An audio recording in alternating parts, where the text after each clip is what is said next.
One constant aspect of the Great Depression was the public's high level of fear. Fear of economic insecurity mainly, but also fear that the government could not cope with the crisis, that the American way of life could not be sustained. Roosevelt sought to diminish this fear by passing legislation that provided psychological as well as financial relief. The FDIC insured bank deposits. The Securities and Exchange Commission brought oversight to the stock markets. New Deal labor legislation protected workers from their employers. But no single piece of legislation identified the New Deal like the Social Security Act. Vast, complicated, contentious, and incomplete, it nevertheless changed Americans and their relationship with the federal government forever. We remember that as probably the single most lasting and consequential achievement of the New Deal.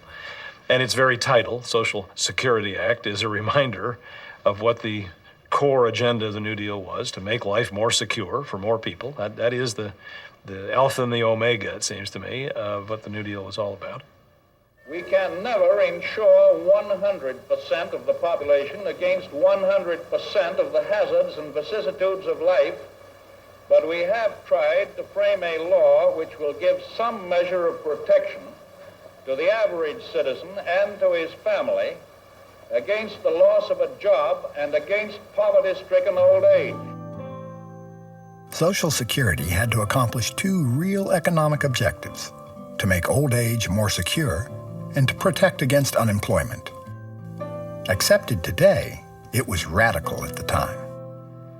It's an act set up to transfer money from those who have jobs to retirees. Vast majority of Americans had no way to retire on pensions. By the time they could no longer work, they had no means of support. And so it was addressing that social problem. What it was also doing was setting up a mechanism that made it possible for people to retire at a reasonably young age and open up jobs for younger people. Because once people stepped out of a job at 65, knowing that they had some way to support themselves, well, of course, a job would open up and you would get younger workers in. And just in the same way that unions were meant to get income into the hands of working people, Social Security was going to get income into the hands of retirees. And of course, again, that basic idea is then they'll have something to spend, and you'll spend your way out of depression.